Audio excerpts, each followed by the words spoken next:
If you're not sure of how to begin your renovation, go to Home Trust. Home Trust is Singapore's leading renovation platform that matches homeowners with trusted interior designers.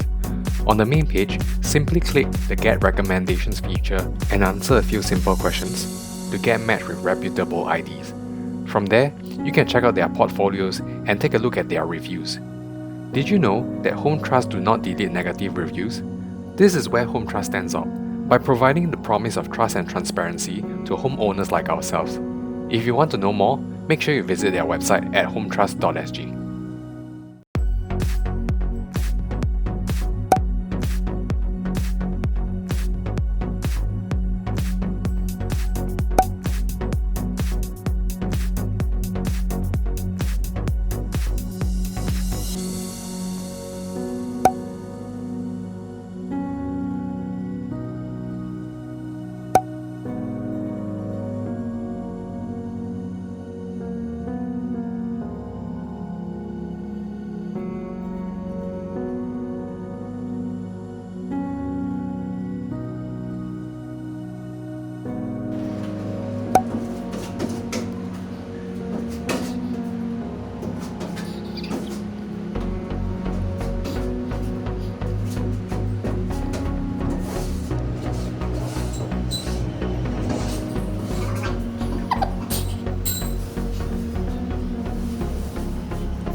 And so this is how it looks like after the Aircon Box Up has been done.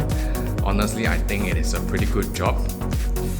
This doesn't really look like a box up, it already looks like a column, right? It is blended well into the building itself. Okay, and so there are a few reasons why we chose to do this box up. Now the first one is to, of course, conceal this aircon piping over here. And the second reason is because we need to install a few downlights over here at the dining area. So because of this box up, we managed to drop about 7 to 8 cm, which allows us to conceal the lighting inside the partition wall itself. Now the last reason is quite a practical one, because we are going to run a few power sockets inside the bedroom, and the existing circuits doesn't allow enough electricity supply to share around, and therefore we need to pull in a new circuit from the DB area through the column, okay, and punch a hole into this partition wall down into the bedroom for electricity supply. Okay, and so not only there's some aesthetic consideration, there's also some practical and functional reasons why we do this box up as well. So the price of this box up is, we were quoted $650, but I know that it can be a lot more expensive than that depending on who you find. Okay. So do you see this line of lighting above my head? So this is what we call Cove Light without false ceiling, and this is a very massive DIY project. I think it looks wonderful. So now let me share with you how this is done. When it comes to Cove Lighting, there are essentially two methods to do it, either false ceiling or L-box. The problem with false ceiling is that it typically requires at least an 8 cm drop, and that will reduce the height of the ceiling, making your house look smaller. As for L-box, you will still be reducing the ceiling height on the sides, and depending on the width of your L-box, the dimensions of your Cove Light may end up to be very small as well. So this is not very ideal for small houses like ours. For both the false ceiling and L-box, another common problem is the trapping of dust.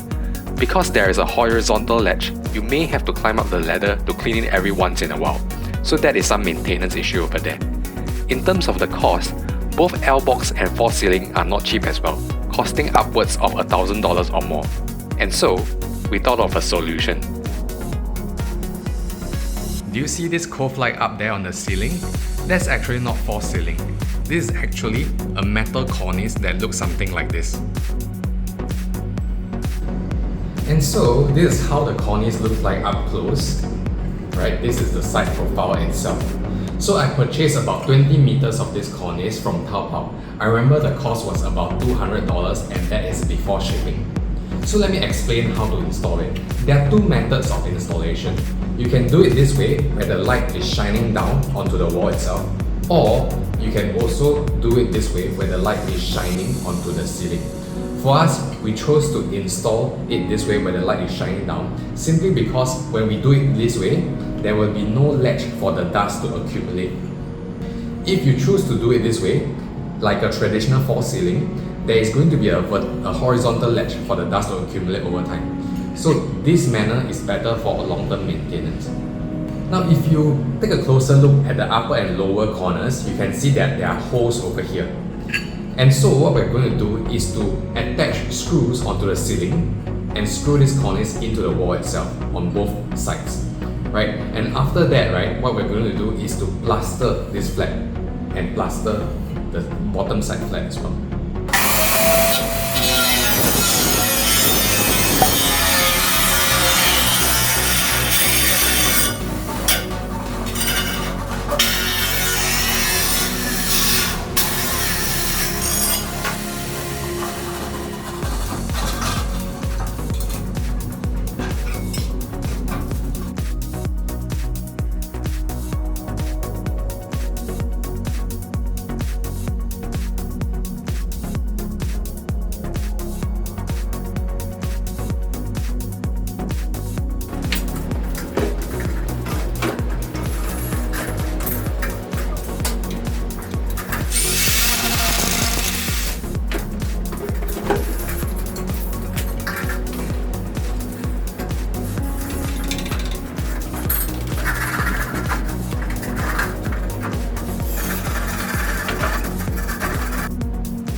if you're going to do this, right, I'm not sure how much the contractors or ID will charge you.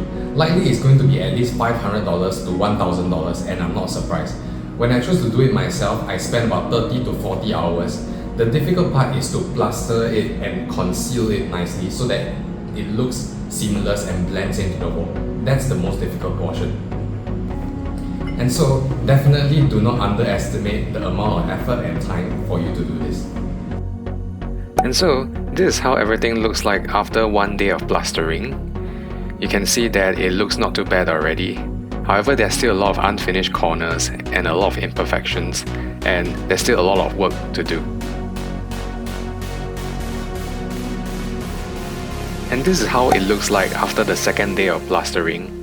It looks a lot better already. You can see at the exact situation right now, it is already very well blended into the wall. And what we have over here is a temporary position of the LED driver.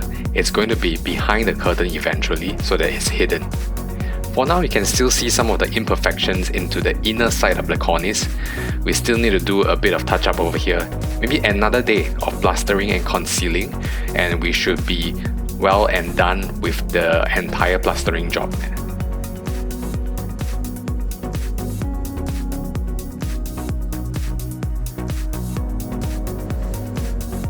After a few more rounds of touching up, it is starting to look a lot better. We will share the final result of how everything looks like in future once the house is done, so make sure that you subscribe to our channel. And that is all for today's video. I hope you liked the sharing of this DIY project, and we shall see you in the next one. Bye!